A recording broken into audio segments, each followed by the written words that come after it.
Ya, saudara-saudara, eh, pertama-tama saya mau menyapa untuk para hadirin di dalam forum Zoom ini dari Circles. Ya, selamat petang kepada Anda semua. Hari ini kita memasuki seri ketiga dari rangkaian kuliah yang berjudul Kebenaran dan Para Kritikusnya.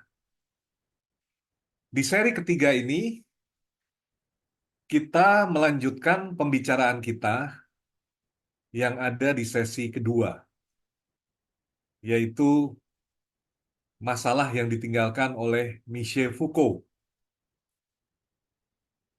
Nah, yang akan kita ambil sebagai bahan untuk pemikiran kita adalah tulisan-tulisan dari seorang filsuf Jerman yang juga kritis sebetulnya terhadap Foucault, adalah Jürgen Habermas. Nah, dengan mengikuti uh, pemikiran Jürgen Habermas, yang khususnya pada petang hari ini kita fokuskan pada persoalan kebenaran, secara tidak langsung juga saya mengangkat eh, aspek-aspek lain yang dibahas oleh Habermas dalam keseluruhan karyanya. Tapi fokusnya jelas yaitu persoalan kebenaran. Itu fokus kita. Nah, saya sudah menyiapkan eh, tayangan yang bisa membantu kita untuk mengikuti eh, ulasan pada petang hari ini. Semoga bisa dilihat sekarang. Ya.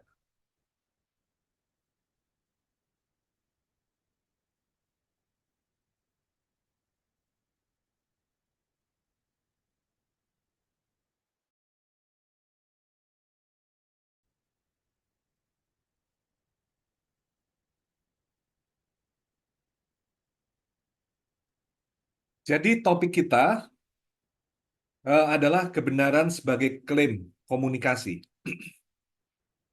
Kalau minggu yang lalu eh, kita membahas kebenaran sebagai kekuasaan, topik hari ini beda sebagai klaim komunikasi. Jadi dari judul itu saja, Anda semua sudah bisa menerka bahwa filsuf yang bernama Habermas ini tidak setuju dengan Foucault.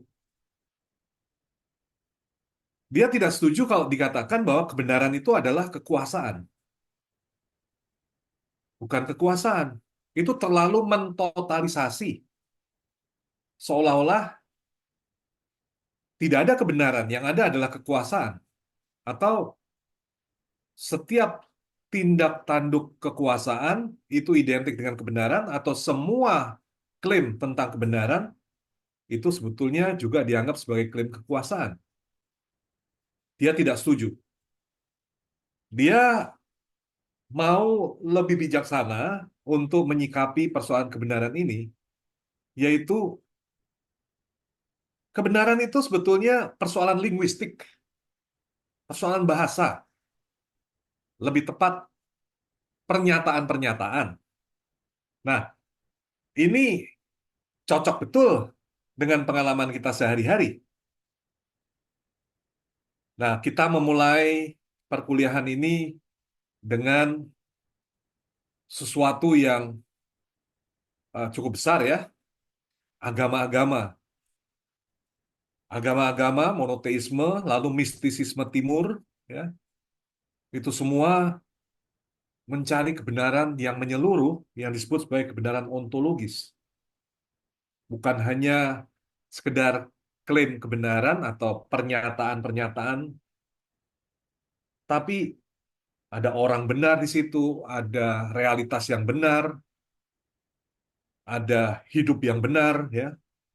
Itu yang kita mulai waktu itu. Lalu terjadi epistemologisasi kebenaran di zaman modern, tepatnya mulai dengan Descartes di abad 17 dan sampai hari ini. mengalami epistemologisasi kebenaran. Itu yang kita dapatkan di sesi pertama. Nah, eh, ketika kita membahas Foucault, kita dibawa pada sebuah kebingungan lah, kira-kira begitu ya. Kalau dikatakan kebenaran itu adalah kekuasaan,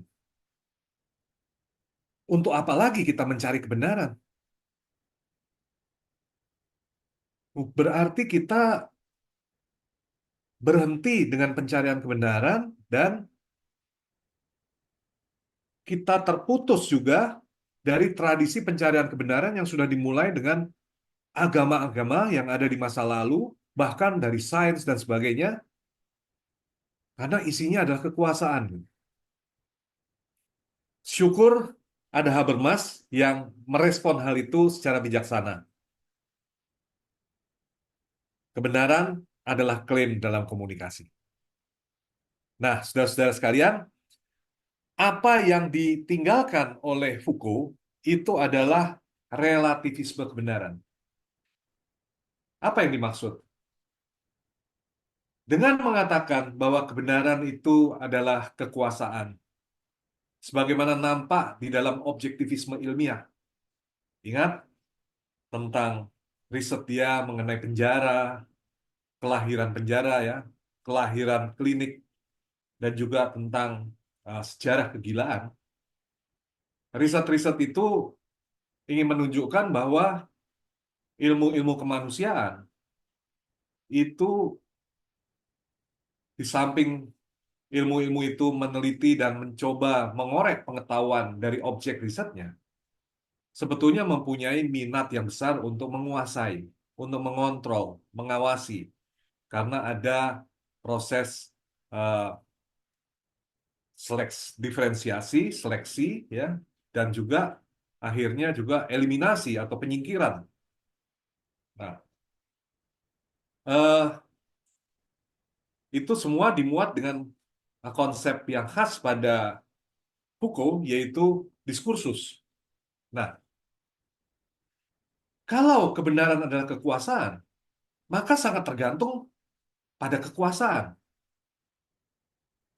Anggap saja Indonesia dikuasai oleh seorang presiden, ini Prabowo, Amerika oleh Donald Trump, gitu ya. Kebenaran yang ada di Indonesia berbeda dengan yang ada di Amerika. Berbeda lagi dengan penguasa misalnya seperti di Saudi Arabia, mungkin ada di Argentina ya. Setiap kekuasaan mempunyai kebenarannya sendiri. Nah, dalam arti ini ada relativisme kebenaran gitu. Dan relativisme itu dibangun menurut eh, Foucault oleh apa yang dia sebut sebagai objektivisme ilmiah dan diskursus sains ya. Nah, praktis Foucault ini juga eh, sesuai dengan zaman kita, karena zaman kita juga sebetulnya sangat boleh dikatakan mengacu ya pada objektivisme ilmiah dan diskursus sains ya. Maka saya tulis ya bahwa dua hal itu merupakan cara bagaimana kekuasaan berlaku untuk zaman kita. Kekuasaan zaman kita itu apa? Yaitu objektivisme ilmiah dan diskursus sains. Itu nampak dalam riset elektoral, statistik pasar saham, misalnya soal indeks harga saham gabungan kemarin merosot saja itu sudah bikin ribut ke sana sini. Jadi betul-betul ada power di sana ya, ada kekuasaan. Industri farmasi juga, kebijakan publik,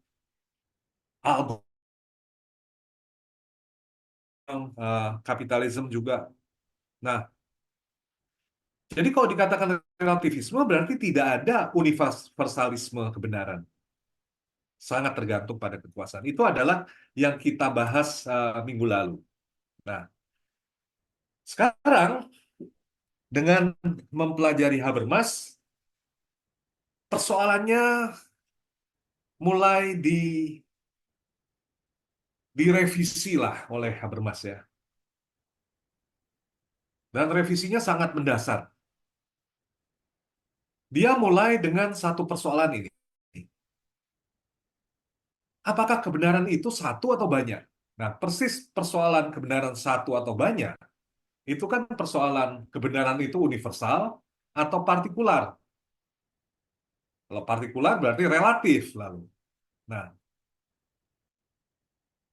pengalaman bahwa kebenaran itu relatif, itu dialami oleh kebanyakan dari kita ketika kita engage di dalam ruang digital dengan gadget, melihat TikTok, melihat YouTube ya, berita-berita yang silih berganti dan simpang siur di dalam gawai kita, masing-masing mempunyai klaim kebenaran. Apalagi kalau kita lihat di grup WA kita, bagaimana mereka menanggapi eh, chat atau konten-konten yang diteruskan, selalu ada yang setuju dan ada yang tidak setuju.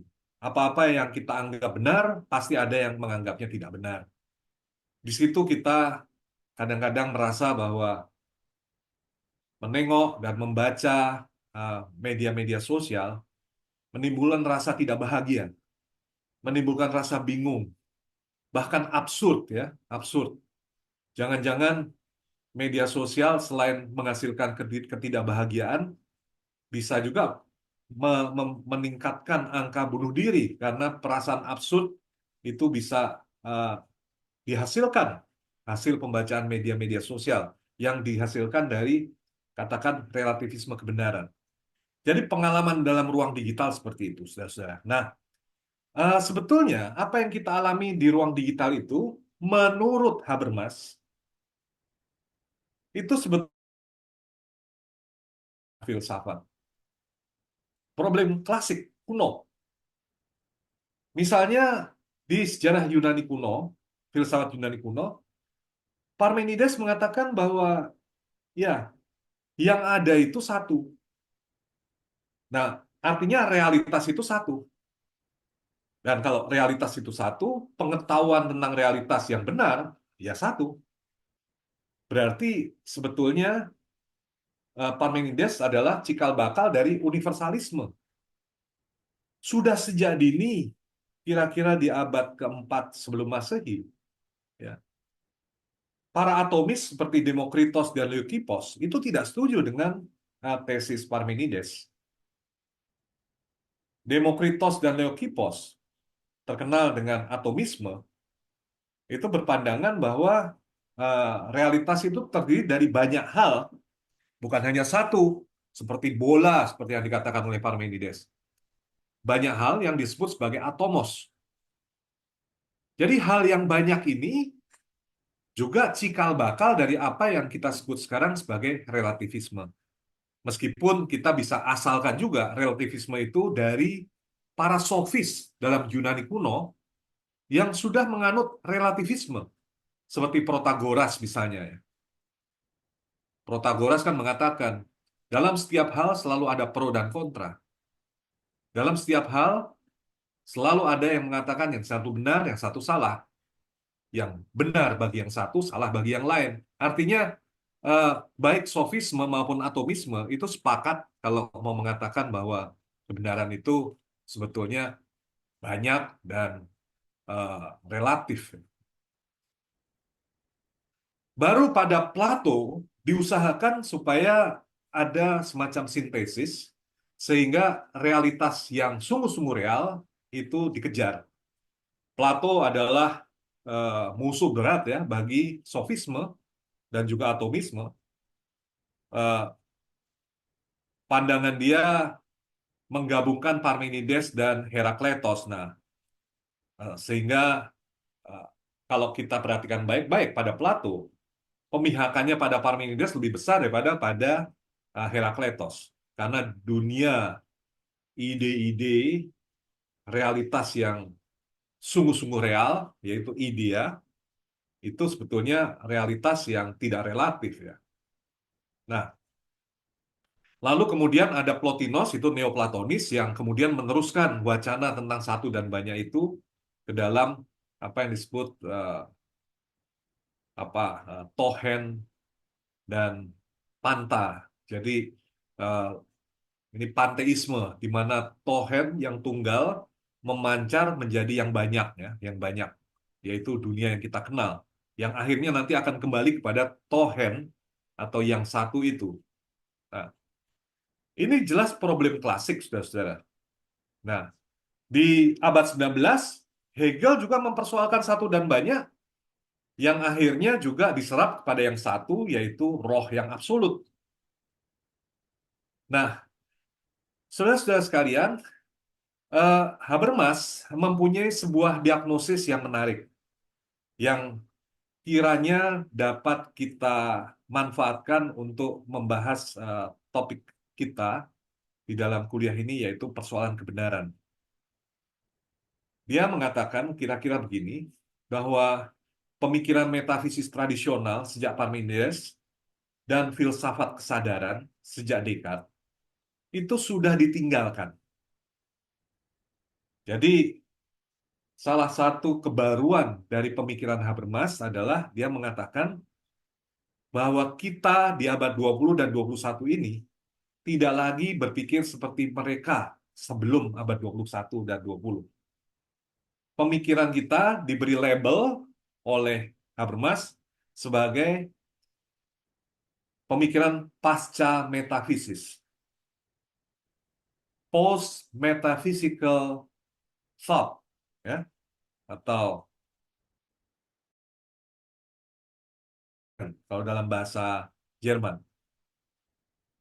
Apa maksudnya pemikiran pasca metafisis?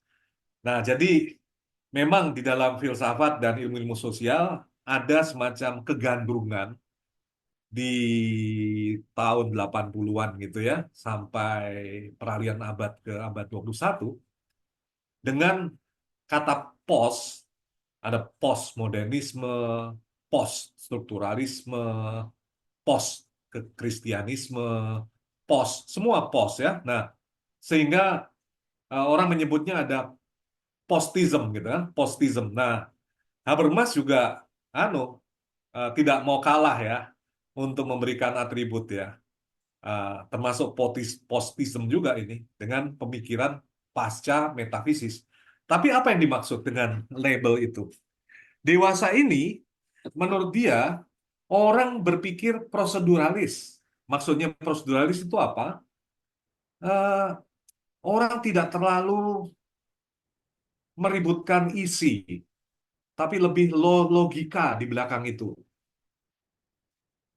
Yang kedua, orang dewasa ini, kalau Habermas mengatakan orang dan orang dewasa ini, itu maksudnya bukan sekedar orang-orang di pasar ya, tapi lebih-lebih yang dimaksud adalah orang-orang berpikir dewasa ini, ya para filsuf ya, ilmuwan-ilmuwan sosial gitu kan, itu juga cenderung berpikir intersubjektif, komunikasi lah, dan tidak mau bicara hal-hal yang besar seperti zaman Plato dulu, bahkan zaman Descartes gitu kan. Bicara tentang hal-hal besar, enggak. Bicara tentang hal-hal yang sehari-hari. Boleh dikatakan Habermas dengan pemikiran pasca metafisis menunjukkan bahwa kita hidup di dalam sebuah era di mana orang ogah atau segan bicara yang besar-besar. Kalau mau tahu filsuf yang bicara yang besar itu adalah Heidegger ya. Dan Habermas tidak begitu suka dengan Heidegger. Bahkan dia mengatakan, ya boleh dibilang, ya kalau mau tahu eh, orang yang berpikir yang besar-besar itu, ya Heidegger itu ya. Cuma kalau saya punya pendapat lain lah tentang hal ini. Saya akan menunjukkan bahwa Heidegger ada gunanya gitu ya. Tidak bisa ditinggalkan begitu saja. Nah, oke, tapi itu nanti minggu depan kita bahas. Nah, eh, untuk hari ini saya akan tunjukkan maksudnya apa dengan pemikiran pasca metafisis ini. Dia juga mengatakan gini, kita hidup dalam kultur keragaman ya, dengan linguistic term. Ini juga bagian dari keadaan pasca metafisis itu.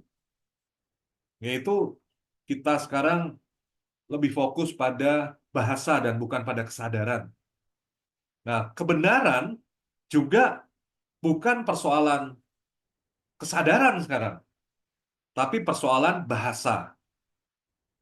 Bagaimana ini bisa memahami kesadaran dan bahasa? Begini, saudara-saudara.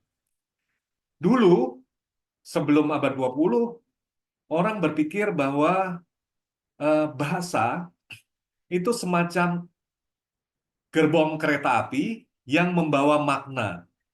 Makna itu pikiran, pikiran kita. Misalnya, Anda mengatakan buku, gitu ya.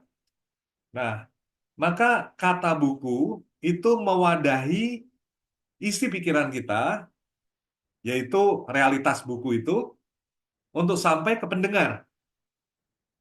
Berarti bahasa itu hanya alat untuk menyampaikan isi pikiran, gitu ya. Tapi dengan linguistic turn, eh, keadaannya berbeda.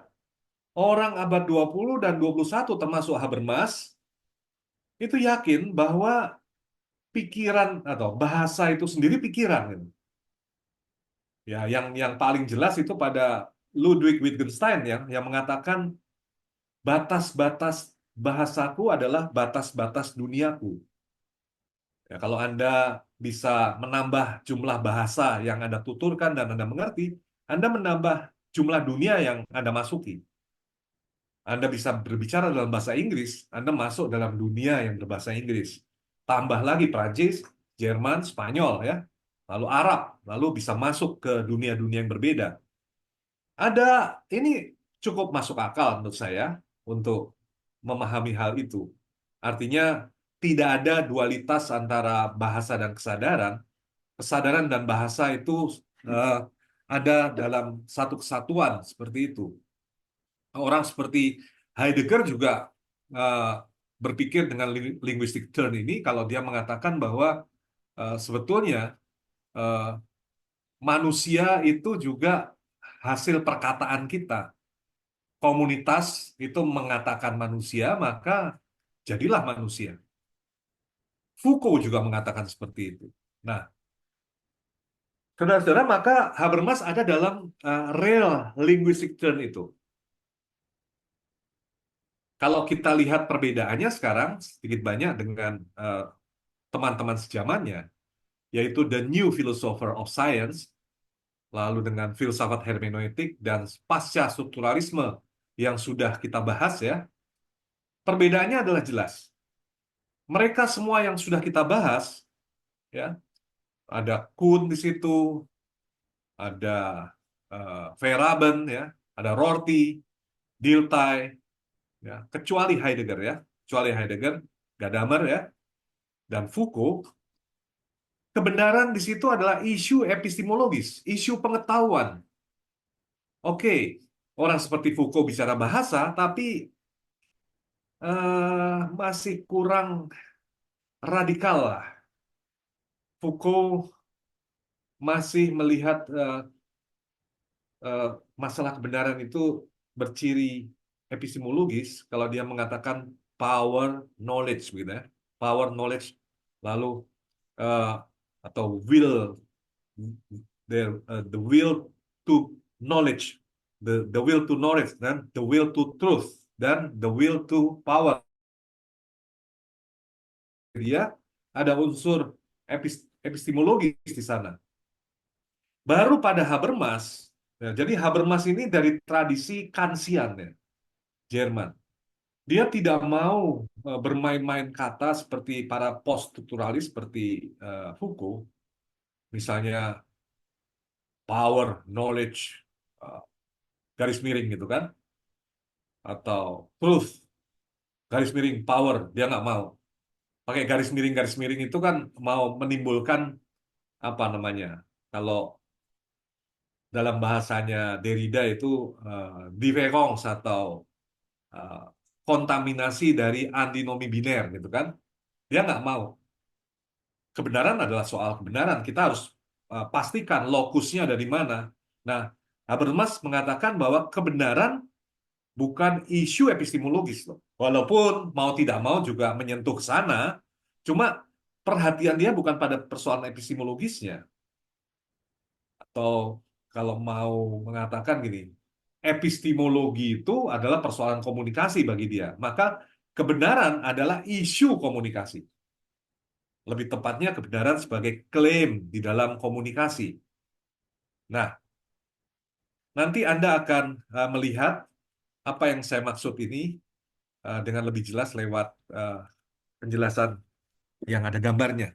Nah, kita mulai dengan tesis pertama kita yang perlu dijelaskan di sini. Kebenaran bukan hal yang berada di luar komunikasi intersubjektif. Maka harus dicari lewat komunikasi. Kalimat ini sangat jelas ya. Eh, dalam arti eh, ini bukan kalimat mistis misalnya orang mencari kebenaran di goa sambil berdoa dan seterusnya, bukan ya, atau merenung di rumah retret ya. Nah, cukup jelas bahwa lewat komunikasi kita menemukan kebenaran. Maka harus dicari lewat komunikasi kebenaran itu. Nah, kebenaran-kebenaran objektif, subjektif, intersubjektif, bahkan kebenaran ontologis. Kita ingat kebenaran ontologis adalah kebenaran menyeluruh yang juga dicari dalam agama-agama, itu tidak berada di luar komunikasi, melainkan merupakan produk komunikasi yang dicapai lewat komunikasi. Nah, mari kita lihat. Begini, apa maksudnya kebenaran sebagai klaim komunikasi? Pemahaman lazim kita adalah sebagai berikut. Orang seperti Kierkegaard, ya, itu mengutarakan bahwa kebenaran itu subjektif. Apalagi kalau menyangkut iman. Bagiku, Kristus adalah sang kebenaran. Tapi itu subjektif. Tidak bisa dimengerti oleh orang lain. Nah, tapi lain dengan orang seperti Gadamer misalnya, yang sudah kita bahas ya. Kebenaran itu intersubjektif. Betul, berarti kebenaran ada dalam komunikasi ya, menurut Gadamer. Karena kebenaran itu intersubjektif. Kita menemukan kebenaran setelah kita berjumpa dengan orang lain dan berbicara satu sama lain untuk saling mengerti. Tuh. Nah, bagaimana dengan sains? Oh ya, sains menemukan kebenaran objektif yang tidak tergantung pada komunikasi kita, menurut sains ya, melainkan tergantung pada eh, artinya para ilmuwan itu kalau berkomunikasi itu arahnya pada fakta, bukan komunikasi para ilmuwan menciptakan fakta, bukan, melainkan komunikasi mereka mengacu pada fakta sehingga menyesuaikan diri dengan fakta. Nah, fakta itu eh, sesuatu yang sifatnya objektif, tidak tergantung pada interpretasi para ilmuwan gitu ya. Ini keyakinan dari sains ya. Nah, menurut pemahaman lazim ya, kebenaran kebenaran yang bermacam-macam ini tidak berkorelasi satu sama lain. Masing-masing ada pada tempatnya masing-masing gitu ya. Nah, lalu ada eh, yang luas sekali, yaitu kebenaran ontologis, seolah mencakup semuanya gitu ya. Nah, itu Heidegger. Ini pemahaman lazim. Habermas mempunyai pemahaman yang berbeda, saudara-saudara. Dia menempatkan kebenaran subjektif, kebenaran objektif. Saya harus masukkan juga sebenarnya, ya ini, sains ya, kebenaran objektif. Dan bahkan kebenaran ontologis ke dalam dunia intersubjektif atau komunikasi intersubjektif. Ini kotaknya ini komunikasi. Coba Anda lihat perbedaannya. Di sini kebenaran ontologis kotaknya. Di sini komunikasi kotaknya.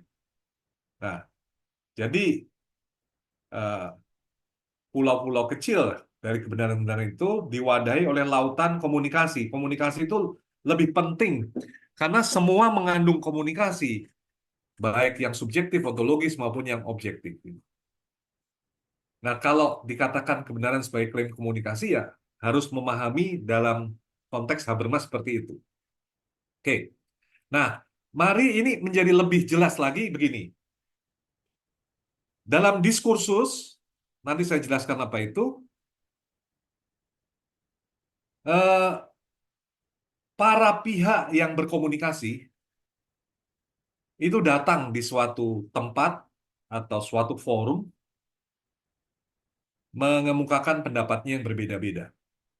Nah, saya sengaja meletakkan orang seperti Nietzsche di sini, ada seorang Muslim di sini, ada Heidegger di sini, ada Foucault di sini, ada pastor di sini ya, dan ada orang Buddhis di sini. Masing-masing mempunyai pendapat. Misalnya yang percaya pada wahyu, ini pastor ini dan eh, hajah ini ya percaya wahyu ya. Kalau Nietzsche percaya pada will to power, lalu ada power truth ini Foucault dan seterusnya gitu ya. Nah, saudara-saudara, eh, menurut Habermas mereka semua harus dikontestasikan di sebuah forum, kedudukan mereka harus sama. Jadi andai kata ada agamawan di sini yang percaya pada wahyu, ya harus duduk sama. Filsuf, will to power, bahkan Heidegger yang ontologis, ya sama kedudukannya. Tidak bisa mengatakan gitu, Heidegger eh, jelas lebih tinggi dari semuanya karena bicara tentang semuanya gitu. Atau rahib Zen di sini, nah, dia lebih utama karena dia berpendapat bahwa eh, yang utama dalam eksistensi adalah kekosongan misalnya, dan itulah pencerahan.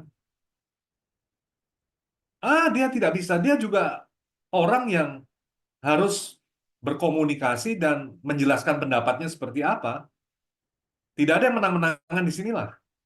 Semua mempunyai kedudukan yang sama karena semua ini hanyalah titik tolak atau perspektif yang berbeda-beda dalam proses komunikasi untuk mencapai saling pengertian satu sama lain.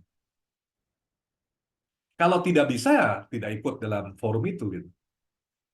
Nah, ini yang dilakukan oleh Habermas sehingga kita sekarang mengerti kenapa dia mengatakan kebenaran itu adalah klaim dalam komunikasi. Dia sudah menemukan ada dunia yang majemuk seperti yang kita alami sekarang, macam-macam pendapat. Apakah kita menyerah dengan relativisme? Ada filsuf, teolog, ya, ada ateis, ada teis, ada mistis, macam-macam. Apakah kita menyerah? Memang dunia ini kebenarannya relatif? Jawabannya adalah tidak. Mereka harus berkomunikasi satu sama lain untuk menemukan kebenaran bersama lah, kira-kira gitu. Nah, tentang kebenaran bersama ini problematis ya. Apakah bisa dicapai sekarang atau nanti gitu ya? Anda sudah bisa nebak. Habermas akan menjawab belum sekarang, tapi harus diusahakan sekarang gitu ya. Nah, tapi tidak bisa dibiarkan. Membiarkan kemajemukan itu sama saja dengan sikap defaitisme katanya. Itu terjadi pada postmodernisme. Orang-orang yang mendukung postmodernisme jatuh ke dalam relativisme dan defaitisme, membiarkan begitu saja kemajemukan. Apa yang dia lakukan? Mari kita bangun dialog. Mari bicarakan pendapatmu seperti apa. mestinya ada sesuatu yang bisa menjadi titik temu kita bersama. Nah, saudara-saudara, Habermas percaya bahwa di dalam bahasa ada gramatika.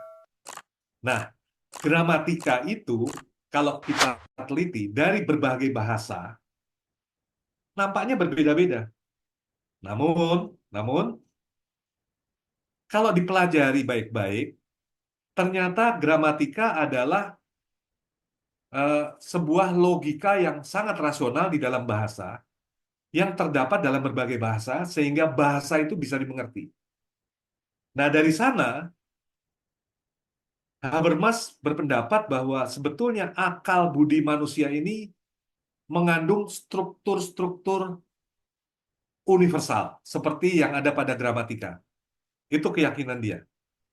Nah, atas dasar keyakinan itu, dia juga yakin kalau belum sekarang, dan harus diusahakan sekarang, baru nanti mungkin ada titik temu. Itu keyakinan. Oke. Selain keyakinan bahwa nanti,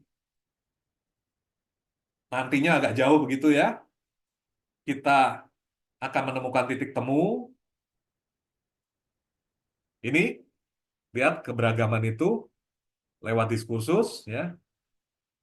Ada pendapat dia yang ingin saya gali di sini, yaitu tentang kebenaran yang membebaskan. Menurut dia, kebenaran itu membebaskan. Maka kebenaran berbeda dari ideologi. Nah, ini penting. Tapi dalam praktek ada hubungan antara kebenaran dan kekuasaan, sehingga terjadi dialektika antara kebenaran dan ideologi. Artinya gini, meskipun Habermas ini kelihatan normatif, tapi dia tidak naif. Dia tetap kritis gitu ya. Dia mengatakan kebenaran itu ya ya kebenaran, bukan kekuasaan. Tapi dalam praktek kadangkala memang benar apa yang dikatakan oleh Foucault ya, yaitu eh, ada perkawinan antara kebenaran kekuasaan, kebenaran dan ideologi dan sebagainya. Cuma itu bukan kondisi yang ideal lah. Nah, jadi mari kita bahasnya. Habermas itu adalah saya kira salah satu mungkin yang tersisa karena banyak yang tidak lagi menganut hal itu ya. Salah satu filsuf dewasa ini yang yakin bahwa kebenaran itu membebaskan. Coba Anda bandingkan dengan Foucault ya. Foucault nggak percaya hal itu. Kebenaran bukan membebaskan, mengawasi dia. Dia mewarisi sebetulnya keyakinan Plato. Ingat alegori gua ya. Ini saya gambarnya saya tempel di sini bahwa orang yang keluar dari gua itu membebaskan diri dari bayang-bayang. Nah, Plato kan melawan sofisme para relativis pada zamannya. Nah, maka saya katakan dewasa ini mungkin ini Habermas adalah yang tersisa, dia yang masih yakin bahwa kebenaran itu membebaskan. Berarti eh, dia masih mau membedakan, nah, misalnya antara fiksi dan realitas, kebenaran dan ideologi, ya hal-hal semacam itu. Dia sering disebut sebagai ahli waris dari pencerahan Eropa abad 18 yang masih ada sampai abad 21 ini. Dia getol memperjuangkan dan mempertahankan pencerahan. Sementara banyak filsuf lain sudah meninggalkan pencerahan Eropa, masuk ke jilid 2 dari pencerahan yang lain gitu ya. Nah, oke. Habermas juga yakin ada struktur universal dari akal budi yang mengarahkan para pihak menuju konsensus rasional. Tadi sudah saya katakan. Lalu kebenaran itu berbeda dengan ideologi, ya. Memang ada hubungannya, tapi tetap berbeda. Nah, eh, dalam karya-karyanya, terutama kalau kita membaca buku dia yang berjudul Knowledge and Human Interest, ya, lalu juga agak maju ke tahun eh, 80-an ya, Theory of Communicative Action, itu dia memikirkan apa yang saya boleh sebut dialektika kebenaran dan ini mula dikira sebagai kebenaran, di kemudian hari terbukti sebagai ideologi. Misalnya Marxisme, itu sebetulnya tesis yang ya boleh dibilang yang umum dianut oleh para anggota massa Frankfurt, di mana Habermas juga pernah ada dalam kelompok itu, yang kemudian diatasi oleh Habermas sendiri ya. Jadi Habermas kemudian juga meninggalkan tesis massa Frankfurt itu. Tapi tesis massa Frankfurt itu sesuatu yang eh, apa namanya bisa dikatakan eh, cukup eh, provokatif dan menimbulkan banyak komentar ya, dan kritik. Di antara yang mengkritik itu juga ada yang setuju ya, ada yang setuju. Nah, yang setuju eh, dengan dialektika kebenaran dan ideologi ini antara lain adalah para filsuf postmodern, para filsuf postmodern ya. Nah, eh, Habermas tidak setuju dengan dialektika itu, ya. Walaupun di tahap-tahap awal kelihatannya dia masih memainkan dialektika itu dan sedikit banyak juga eh, ada dalam cara berpikir yang kurang lebih sama seperti teman-temannya. Tapi dalam buku Knowledge and Human Interest dia break ya, dia break, mematahkan dialektika itu. Dia katakan gini, pertama, lokus kebenaran dan ideologi itu ada di dalam komunikasi dan bukan dalam kerja. Yang dimaksud gini, kalau kita bicara tentang kebenaran dan ideologi, ya, itu bukan persoalan hubungan-hubungan monologal seperti yang ada dalam pabrik, yang ada di dalam hubungan manusia dengan alam. Intinya bukan hubungan yang monologal, selalu ada dalam hubungan dialogal, misalnya dalam percakapan sesama manusia. Nah, maka sains dalam hal ini adalah ilmu-ilmu alam, itu tidak bisa ideologis menurut dia. Itu kan meneliti alam, dan alam diteliti secara monologal. Kalau orang meneliti bakteri di laboratorium, itu tidak berdialog dengan bakteri, tidak ikut berempati dengan bakteri, melainkan menganggap bakteri sebagai objek, dan objek itu dimanipulasi misalnya dengan zat kimia dan seterusnya untuk menemukan perilakunya atau mekanismenya. Nah, saudara-saudara, sulit sains menjadi ideologis menurut dia. Sains loh. Sains itu ya masuk dalam ranah objektif. Jadi di sini dia tidak setuju dengan Foucault. Kalau Foucault kan mengatakan sains itu bisa merupakan kekuasaan. Nah, itu kan menganggap bahwa sains itu ideologis. Segala yang berkaitan dengan ideologi itu kekuasaan. Nah, menurut Habermas, yang ideologis dan bisa ideologis itu interaksi manusia. Misalnya, eh, masyarakat yang dipengaruhi oleh sains. Sehingga sains itu mempengaruhi komunikasi dan interaksi antar manusia. Misalnya interaksi antara para ilmuwan itu sendiri kan interaksi. Itu bisa ideologis, tapi sains itu sendiri tidak. Nah, berarti di sini dia juga break ya dengan Foucault. Kebenaran ya bukan ideologi. Kebenaran bukan ideologi dan bukan kekuasaan. Yang kedua, dia mematahkan dialektika itu dengan menjelaskan bahwa kebenaran adalah klaim dalam komunikasi yang berpotensi membebaskan. Dalam arti bisa menelanjangi, menyingkap, istilah dia, memaksa tanpa paksaan. Orang yang eh, katakan ya, eh, terjadi suatu pembuktian, misalnya pembuktian forensik tentang kejahatan. Setelah dibuktikan secara forensik, bukti-bukti kejahatan seseorang ditemukan, eh, yang bersangkutan tidak bisa mengelak lagi kalau itu sebuah evidensi, ya. Pada jam sekian dia ada di sini, dia melakukan ini dan itu, CCTV juga menunjukkan hal itu. Nah, kalau ada evidensi semacam itu suatu paksaan tanpa paksaan, dalam arti mau tidak mau orang mengakui karena ada evidensi.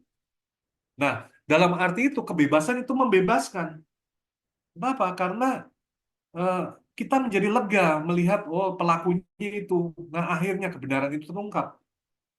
Kalau kebenaran itu tersembunyi, tidak terungkap.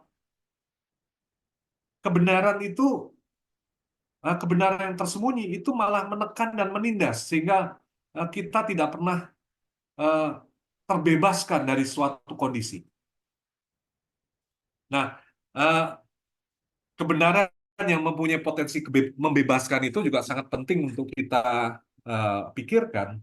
Misalnya, kenapa ada negara-negara yang seperti Afrika Selatan, ya, yang punya masa lalu yang kelam, lalu membuat apa namanya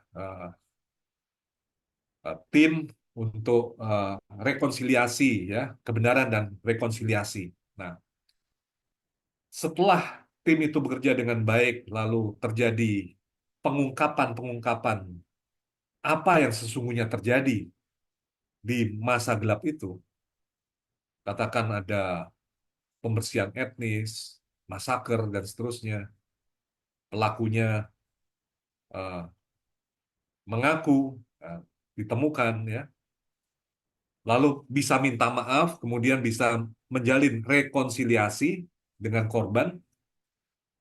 Ini kan kebenaran, ya. Kebenaran itu membebaskan dalam arti lalu membuat lega, lalu eh, masyarakat itu menjadi tumbuh, menjadi dewasa, menjadi masyarakat yang eh, apa namanya, ya, eh, benar, masyarakat yang mencintai kebenaran. Saya mau cerita sedikit tentang kelas saya. Saya mengajar di satu kelas, lalu tanda tangan palsu ada di kelas itu. Eh, saya mengatakan, ayo mengaku siapa yang eh, memberi tanda tangan. Kalau Anda mengaku, segera saya ampuni, saya beri maaf, dan tambah saya respect kepada yang mengaku. Tapi kalau tidak mengaku, seluruh kelas ini terbeban karena ada yang kriminal di dalam kelas ini, saya katakan. Ada yang jahat di kelas ini karena dia menipu dengan tanda tangan palsu. Nah, eh, Anda tahu bahwa pernyataan itu menggugah pelaku untuk mengaku, ya. Dia tunjuk jari dan mengatakan, saya Pak yang membuat tanda tangan palsu. Saya mengatakan, seperti saya katakan tadi, saya respect kepada Anda bahwa Anda berani. Semua orang punya kesalahan, semua orang bisa bersalah, tapi tidak banyak orang yang berani mengakui kesalahan dan mengatasi rasa takut atau rasa malunya di hadapan orang lain untuk mengaku. Nah, untuk itu saya respect pada Anda. Tapi bayangkan kalau Anda tidak mengaku, terbeban. Nah, begitulah juga suatu bangsa seperti bangsa Indonesia yang punya masa lalu yang kelam, ya, di tahun 65 sampai hari ini tidak mengakui. Tahun 98 juga ada masalah, tidak mengakui. Bangsa ini terbeban, tidak pernah dibebaskan karena kebenaran yang membebaskan tidak pernah dialami oleh bangsa ini. Lalu yang terjadi adalah menyembunyikan diri, tampil jaim, framing, dan seterusnya, hoax ada di mana-mana, tidak dicintai itu kebenaran. Nah, yang ketiga, kebenaran dan ideologi itu terkait dengan klaim-klaim kesahihan menurut Habermas dalam komunikasi, validitas, ya. Nah, klaim itu menjadi ideologis jika sejak awal menutup diri terhadap problematisasi atas klaim itu dan menyamakan klaim itu dengan kebenaran. Jadi, psikopat menurut Habermas itu adalah orang-orang yang anu eh, mempunyai klaim kebenaran sejak awal dan menghindar dari problematisasi. Kita tahu bahwa psikopat itu tidak merasa dirinya gila. Kalau ada orang yang mengatakan kamu bermasalah, ya, ada film yang bagus itu namanya A Beautiful Mind, ya. Itu John Nash di situ ada di situ. Alicia mengatakan, Nash, kamu sakit. Wow, dia tidak mau dikatakan sakit, ya. Dia langsung meninggalkan Alicia, merasa diri sehat. Padahal justru dengan dia menolak untuk mengatakan dirinya sakit, dia pertama terbukti sakit dan bertahan dalam penyakitnya. Nah, terorisme juga begitu. Terorisme ini juga eh, suatu kelompok, ya, atau teroris, ya, suatu kelompok yang menutup diri terhadap problematisasi atas klaimnya. Jadi memang kebenaran dan ideologi terkait dengan klaim-klaim kesahihan dalam komunikasi.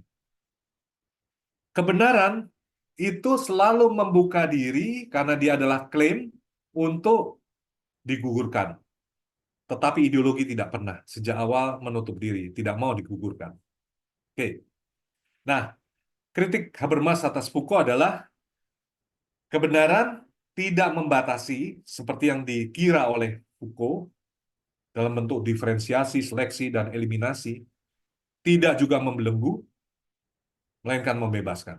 Jadi setuju dengan alegori Goa Plato bahwa kebenaran itu progresif, maju terus, menerangi, mencerahkan. Kebenaran itu juga berbeda dari ideologi. Nah, Foucault sejak awal tidak membedakan. Nah, eh, Habermas juga mengatakan kegilaan itu bukan sekedar perbedaan opini yang dieksklusi lewat diskursus psikiatri seperti yang dibayangkan oleh Foucault. Memang penyakit kegilaan. Memang orang itu sakit. Orang gila tidak sedang berbeda pendapat, melainkan sedang bermonolog di dalam sistem tertutupnya. Begitu juga orang fanatik. Fanatisme bukan perbedaan pendapat, jelas bukan. Fanatisme adalah bentuk monolog tentang kehebatan dirinya sendiri. Tidak pernah membuka diri kepada orang lain. Maka percuma Anda berdialog dengan orang fanatik. Nggak pernah ada kesepakatan. Tidak pernah ada pertukaran pendapat. Yang ada adalah upaya untuk eh, bersabar saja untuk mendengarkan dia. Karena dia merasa yang paling benar. Nah, saudara-saudara, tesis ketiga, karena kebenaran adalah klaim dalam komunikasi, kebenaran tidak ditemukan, bukan discovery gitu kan.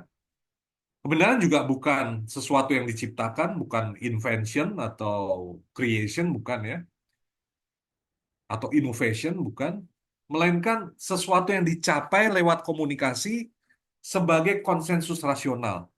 Artinya, kalau dicapai berarti ada sesuatu di masa depan yang kita bayangkan sebagai kebenaran, meskipun bayangan kita itu tidak boleh kita konkretkan sekarang, tapi kita harus yakin bahwa suatu kebenaran di masa depan akan bisa dicapai, walaupun pencapaiannya sekarang tidak total gitu ya. Nah, orang yang berkomunikasi itu selalu yakin bahwa konsensusnya hari ini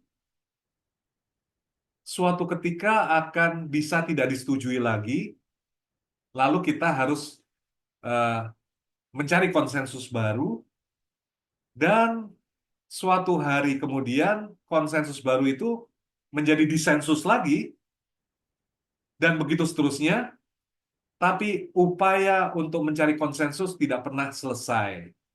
Kenapa? Karena para pihak yakin mestinya ada sesuatu yang menyamakan kita semua. Kira-kira begitu. Nah, untuk mencapai kebenaran itu, para pihak harus menembus klaim-klaim kesahihan sesuai dengan jenis diskursus yang mereka praktekkan. Ada tiga macam ya, yaitu disebut diskursus teoretis, diskursus praktis, dan kritik. Nah, dengan jalan ini Habermas mencoba juga mengatasi relativisme. Saudara-saudara, sebelum kita masuk ke soal eh, bagaimana bentuk-bentuk diskursus itu, kita perlu lebih dahulu membedakan antara eh, komunikasi sehari-hari dengan diskursus. Nah, komunikasi sehari-hari itu adalah komunikasi di dalam Lebenswelt atau dunia kehidupan. Cirinya spontan, prareflektif, taken for granted. Komunikasi di pasar misalnya tidak pernah kita sadari bentuknya seperti apa, pokoknya ngomong aja gitu kan. Kalau kita ketemu teman juga ngomong begitu aja. Beda dengan diskursus. Ini adalah bentuk komunikasi yang reflektif yang mempersoalkan klaim-klaim kesahihan. Nah, konkretnya begini. Kalau Anda mengatakan gini, Indonesia sekarang mengalami krisis ekonomi.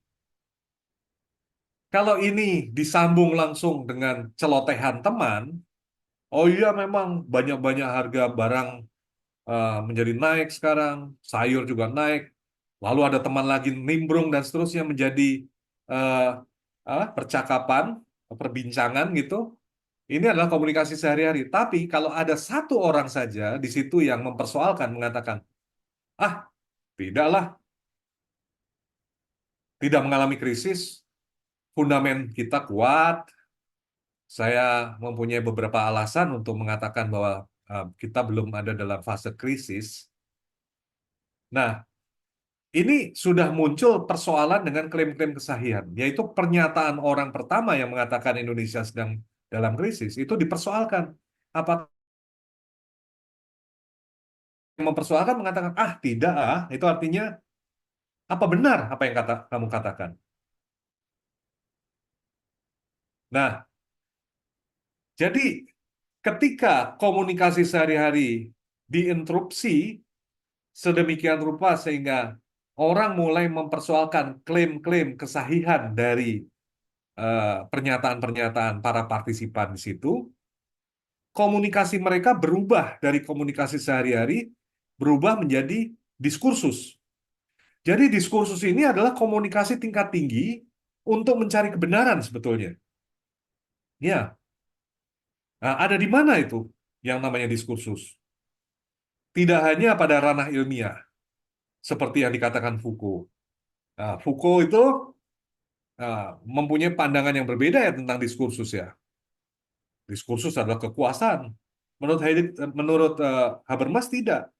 Diskursus ini pencarian kebenaran. Ini menjangkau misalnya terjadi di media-media sosial, obrolan, eh, mungkin koran, sejauh itu diinterupsi dan dipersoalkan klaim-klaim kesahihannya.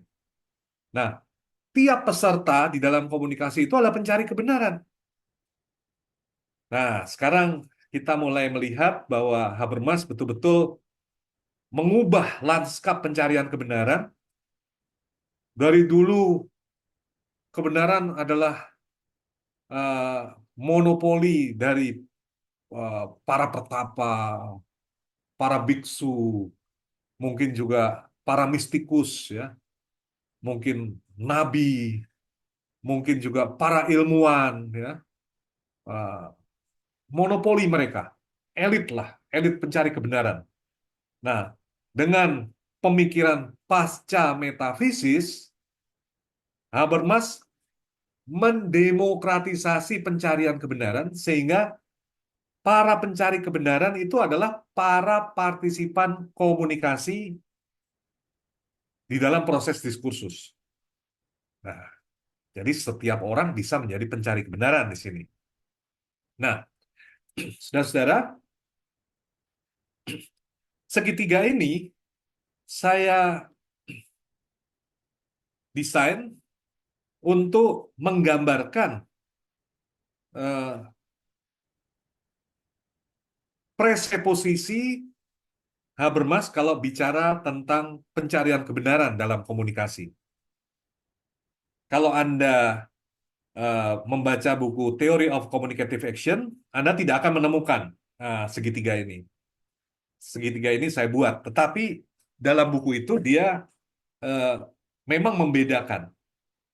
Ada tiga dunia, yaitu dunia objektif, dunia subjektif, dan dunia intersubjektif. Dunia objektif itu alam, dunia subjektif itu jiwa, apa yang kita hayati, perasaan kita, emosi kita, ya, pikiran subjektif kita. Dan dunia intersubjektif itu adalah masyarakat, yaitu interaksi kita, nilai-nilai, moral, hukum, dan seterusnya ada di sana. Nah, baik dunia subjektif maupun intersubjektif itu adalah dunia makna. Nah, sedangkan dunia objektif ini adalah fakta, gitu ya. Nah, kalau kita berkomunikasi secara diskursif tentang dunia objektif, diskursus itu disebut diskursus teoretis untuk menebus klaim kebenaran, katanya. Jadi kalau misalnya membahas soal COVID, membahas soal eh, apa namanya penularan penyakit misalnya, atau bukan hanya penyakit tapi juga vulkanologi, klimatologi, eh, astrofisika, hal-hal semacam itu diskursus teoretis namanya. Nah, kalau objeknya atau referensinya adalah dunia intersubjektif, itu disebut diskursus praktis untuk menebus klaim ketepatan, rightness claim ya.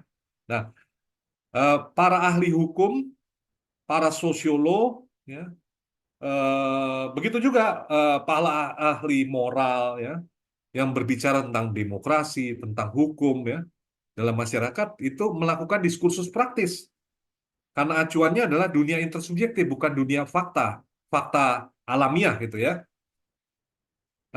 Kalau referensinya adalah dunia subjektif, yaitu pengalaman-pengalaman dan penghayatan seseorang, itu bukan diskursus. Karena kita tidak bisa sepakat mengenai hal itu, kita melakukan apa yang dia sebut sebagai kritik estetis atau kritik terapeutis untuk menembus klaim otentisitas. Pertanyaannya bukan benar atau tidak. Jadi kalau orang itu sharing misalnya di dalam persekutuan doa misalnya, sharing pengalamannya gitu ya, itu kita tidak harus sepakat loh dengan dia. Itu kan pengalaman dia. Itu bukan klaim ketepatan, bukan. Apalagi klaim kebenaran itu bukan fakta dalam pengertian bisa disepakati oleh para ilmuwan alam, melainkan eh, itu adalah suatu klaim otentisitas. Jadi jujur atau tidak sharing itu. Jujur atau tidak sharing itu, atau dia sebetulnya tidak konsisten dengan dirinya dan dia berbohong dalam ceritanya. Nah, itu yang saya maksud. Jadi otentisitas, kebenaran, dan ketepatan ini tiga-tiganya adalah tiga aspek yang berbeda dari kebenaran. Kalau kita arahkan pada tiga dunia yang berbeda gitu. Nah, di sini saya tulis ada psikopatologi. Jadi orang-orang yang gila itu ini ada gunting di sini ya, memutus dunia subjektif dengan dunia intersubjektif, sehingga dia terkurung dengan dunia privatnya sendiri. Nah, terjadilah kasus psikopatologi. Ya. Nah, demikian juga kasus seperti harusnya di sini juga ada ya. Dalam gambar yang lain saya gambar terputus dengan dunia objektif, lalu eh, ada dunia intersubjektif yang sama namanya terorisme, tapi tidak objektif itu bisa juga. Nah, jadi eh, gambar ini bisa bercerita banyak ya, tapi intinya adalah eh, dalam berkomunikasi kita perlu membedakan tiga dunia dan tiga klaim yang berbeda. Lalu juga ada tiga jenis argumentasi yang berbeda, yaitu diskursus teoretis, praktis, dan kritik. Ya. Oke. Nah, mari kita lihat kembali pada orang-orang yang terlibat dalam komunikasi atau diskursus yang tadi sudah kita bahas. Ya. Menurut Habermas, kalau tokoh-tokoh itu kita undang dalam sebuah diskursus praktis, maka besar kemungkinan ada titik temu. Walaupun itu ada yang namanya Nietzsche di sini, ya, Foucault, Heidegger, pasti orang-orang ini kan merasa heran dengan eh, rahib Buddhis di sini. Nietzsche pasti nggak setuju dengan pastor yang ada di sini. Ya, intinya mereka tidak bisa akur lah ya. Tapi dalam keadaan yang berbeda-beda itu, mereka bisa dipersatukan oleh apa yang disebut the right atau tentang yang adil. Nah, yang adil ini harusnya tidak harusnya bisa mencakup mereka semua karena mereka semua ingin misalnya fairness gitu ya. Nah, dewasa ini, the right ini bisa dicapai dengan misalnya hak asasi manusia. Tapi the good itu hal-hal yang tidak bisa disepakati oleh mereka.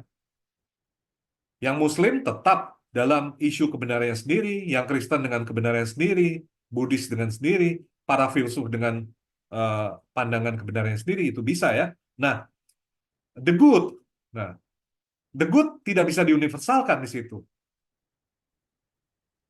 Tidak apa-apa, Habermas yakin bahwa suatu hari kelak, entah kapan, akan meluas nih seperti HAM.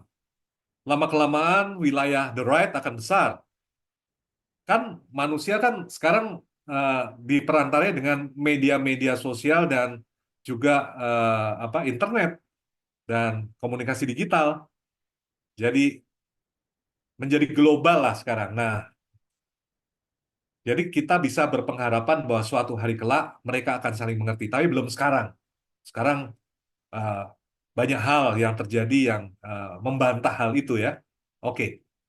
Nah, saudara-saudara, bagaimana lalu mencapai kebenaran? Kebenaran sebagai klaim komunikasi harus terus diupayakan dalam komunikasi.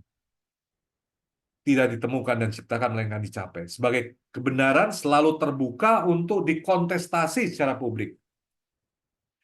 Nah, ketiga klaim kebenaran, ketepatan, dan ya otentisitas atau kesejatian ya, itu bukan tiga kebenaran, melainkan tiga dimensi dalam satu kebenaran. Mereka harus ditebus serentak untuk diterima sebagai kebenaran. Misalnya kalau uh, klaim kebenaran ditebus ya, tapi ketepatan tidak, klaim kesejatian ditebus, tapi soal aturan tidak, kita juga tidak bisa percaya pada orang itu. Kita baru bisa percaya kepada orang itu kalau tiga klaim itu ditebus serentak. Nah, pengetahuan dan tindakan yang benar saja lalu tidak cukup ya. Maka orang yang benar juga harus ada, yaitu orang yang jujur. Hanya orang yang jujur, klaim-klaimnya juga bisa dipercaya. Nah, jadi tentu ada orang yang mungkin taat pada aturan, tahu hukum, tapi juga tahu fakta dan seterusnya. Tapi kalau orang itu tidak jujur, kita menjadi curiga dengan orang itu. Banyak koruptor yang bisa bicara fakta, bisa bicara tentang aturan main, tapi dirinya sendiri tidak jujur. Lalu kita tidak percaya pada orang itu. Sebaliknya juga, orang yang mungkin jujur, tapi tidak mematuhi aturan mungkin, ya, lalu juga tidak tahu fakta, kita juga tidak percaya dengan kejujurannya. Maka tiga-tiganya harus dicapai serentak. Nah, kebenaran tidak di luar sana, di dunia seberangnya, supranatural tidak, melainkan imanen di dunia ini. Maka kebenaran itu pasca metafisis ya. Nah, tesis keempat kita dalam perspektif filosofis, agama adalah bentuk pengetahuan yang mencari kebenaran. Ini cocok dengan apa yang uh, diupayakan oleh Habermas. Dan tipe kebenaran yang dicari oleh agama itu berbeda dengan yang dicari oleh sains. Jadi bukan kebenaran faktual, melainkan kebenaran absolut. Itu yang dicari oleh agama. Nah, dalam modernitas, agama adalah salah satu dari beberapa wawasan dunia lain. Saya akan jelaskan pelan-pelan. Saudara-saudara, ini menarik ya.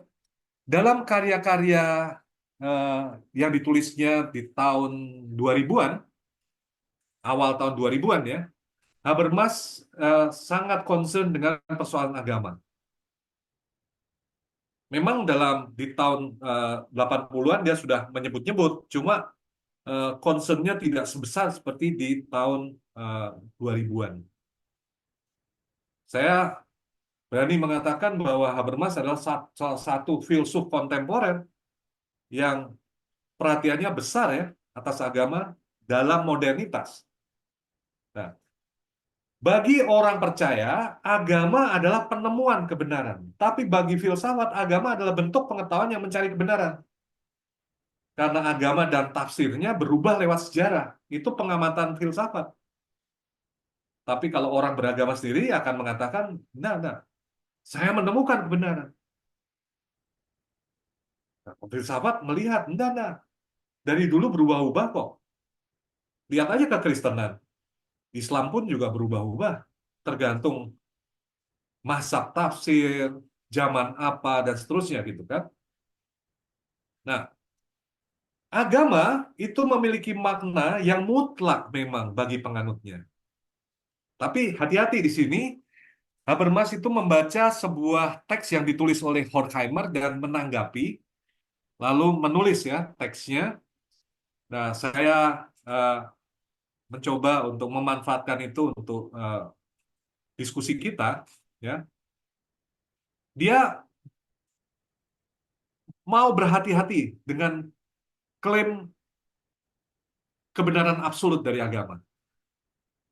Dia membedakan dua hal, yaitu makna yang mutlak dengan makna kemutlakan. Bahasa Jermannya der unbedingte Sinn, itu makna yang mutlak, atau der Sinn des Unbedingten, makna kemutlakan gitu ya. Nah, bagaimana ini?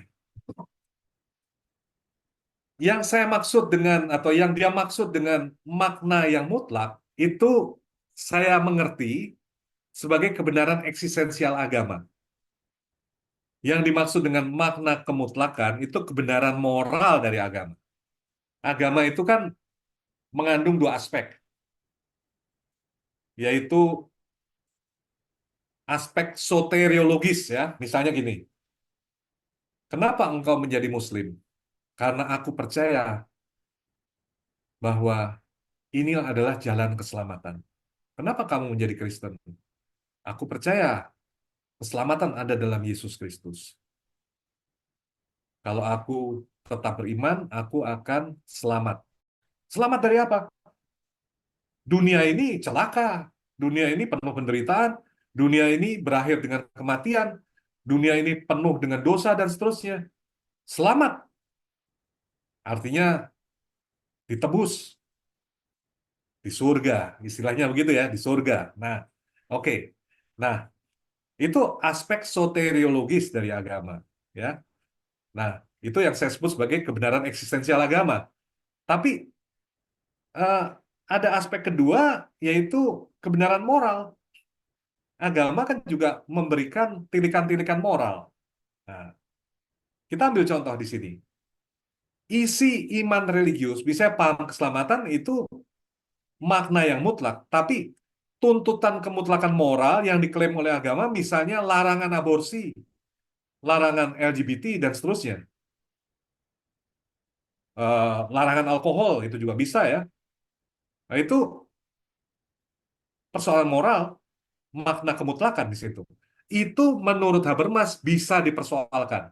Dan filsafat bertugas untuk mempersoalkan makna kemutlakan itu. Misalnya soal LGBT ada yang mengatakan bahwa itu uh, dilarang oleh agama gitu. Filsafat karena ini isu moral bisa mempersoalkan. Aborsi juga filsafat bisa mempersoalkan. Oke. Tapi persoalan jalan keselamatan, filsafat tidak perlu mempersoalkan hal itu menurut Habermas.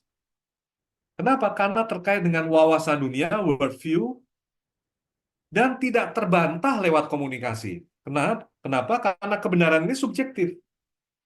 Jadi, menurut Habermas, kebenaran eksistensial agama itu, ya dia setuju dengan Kierkegaard, itu subjektif. Filsafat tidak bisa menyentuh itu. Nah, dalam hal itu filsafat juga tidak bisa mengganti tempat agama, karena kalau sampai mengganti, filsafat menjadi hibris. Hibris artinya arogan. Sebaiknya filsafat rendah hati, bukan di situ lokasinya gitu. Lokasinya cukup di kebenaran moral agama. Ya, lumayan. Di sini ada distingsi yang menarik yang membuat filsafat tahu batasnya, kira-kira begitu. Nah, dalam masyarakat demokratis, agama menyuarakan kebenaran yang berbeda yang patut diperhatikan, sehingga agama dapat menjadi mitra dialektis masyarakat modern dalam mencari kebenaran. Menurut Habermas, agama akan selalu ada dan perlu ada, mungkin mengganggu dalam demokrasi, tapi perlu didengarkan. Karena dengan cara itu ada rekan dialog di dalam demokrasi. Maka Habermas menulis buku kan, Between Naturalism and Religion. Nah, terdiri dari beberapa tulisan di sana yang isinya mencoba mendialogkan di dalam masyarakat post-sekular, dia sebut post-sekular atau pasca-sekular, antara orang-orang yang sekuler atau warga yang sekuler yang tidak beragama atau tidak peduli dengan agama dengan orang-orang yang beriman, yang beragama. Nah, jadi orang-orang yang beriman itu kan mempunyai klaim-klaim yang kadang-kadang dianggap aneh oleh orang-orang sekuler. Mereka tidak bisa mengerti kenapa melarang LGBT, kenapa eh, membunuh hewan untuk ritual, ya. Misalnya dalam perayaan Idul Korban juga orang Yahudi juga melakukan persembahan dengan hewan, itu sulit dimengerti oleh orang-orang sekuler, ya. Sebaliknya orang-orang sekuler juga eh, mempunyai pandangan-pandangan yang sulit dimengerti oleh orang beragama. Nah, bagaimana dua pihak ini di dalam demokrasi bisa saling berdialektika untuk mencari kebenaran? Artinya bukan kebenaran itu sudah mereka miliki sekarang, tapi kebenaran itu akan dimiliki bersama nanti. Ya, untuk itu masing-masing pihak harus belajar meninggalkan perspektifnya sendiri dan mencoba untuk melihat sebuah persoalan dengan perspektif teman dialognya. Kira-kira begitu. Dengan cara demikian mungkin nanti akan ada kebenaran bersama. Belum sekarang, tapi nanti. Jalan ke sana harus dirintis sejak sekarang. Nah, dalam sejarah, menurut dia, rasio religius itu selalu berdialektika dengan rasio sekuler. Nah, dia melihat di barat, ya. Misalnya, konsep martabat manusia. Itu kan asal-usulnya juga dari konsep Kristen tentang imago Dei, yaitu citra Allah, manusia sebagai citra Allah. Kemudian egalitarianisme universal, itu juga eh, banyak asal-usulnya bisa dilihat pada kehidupan jemaat perdana dalam kekristenan. Atau kebebasan suara hati, otonomi, emansipasi, ya. Itu hasil sebetulnya dialektika antara rasio sekuler dengan rasio religius. Jadi jelas agama tidak bisa diabaikan dalam diskursus rasional, harus dilibatkan menurut dia. Iman religius menurut dia mengandung potensi kebenaran yang dapat dikomunikasikan dengan penganut agama lain maupun dengan orang yang tidak percaya.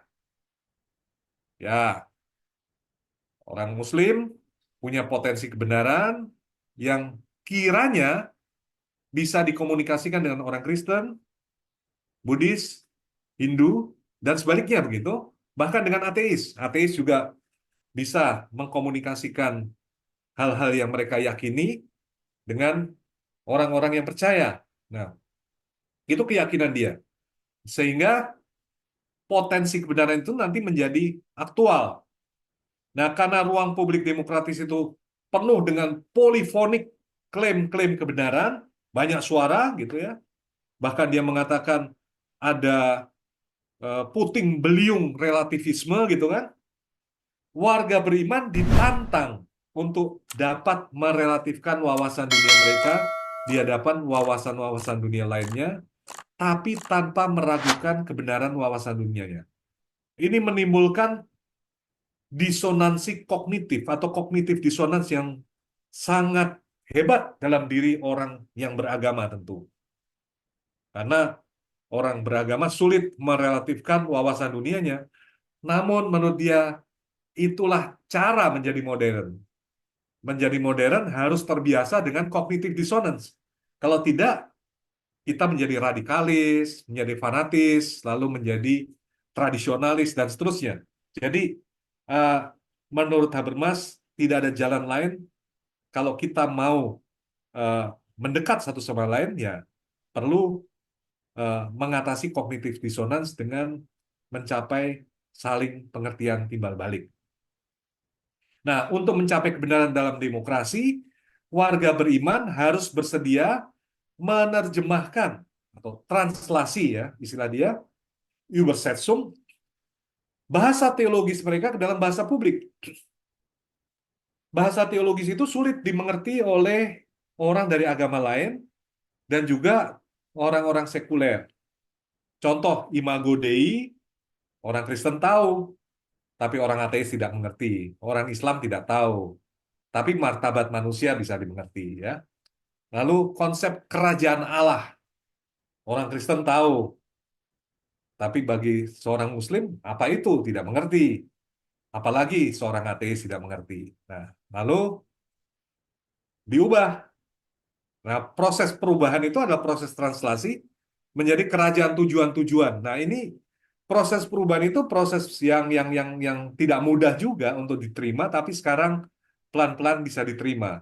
Nah, saudara-saudara, eh, di Indonesia ini ada contohnya yang mencoba mengarah ke sana, itu Cak Nur, ya, Nurholis Majid, itu mencoba menerjemahkan bahasa profan lah, bahasa sekuler yang mungkin sulit dimengerti dari warga beriman Muslim di sini, yaitu konsep civil society. Nah, lalu diubah supaya bisa dimengerti oleh warga Muslim menjadi masyarakat madani gitu ya. Itu satu upaya yang tentu ada keterbatasannya, tetapi suatu upaya yang baik untuk mendekat gitu ya ke dalam modernitas daripada eh, kalau konsep itu ada dalam bentuk aslinya lalu terkesan barat, terkesan sekuler dan seterusnya, lalu malah dijauhi oleh warga beriman. Nah, jadi saudara-saudara sekalian, eh, kalau kita lihat apa yang diulas oleh Habermas, kelihatan bahwa eh, pertama, pencapaian kebenaran bukan sekarang, tapi nanti, tapi harus diperjuangkan sejak sekarang lewat komunikasi.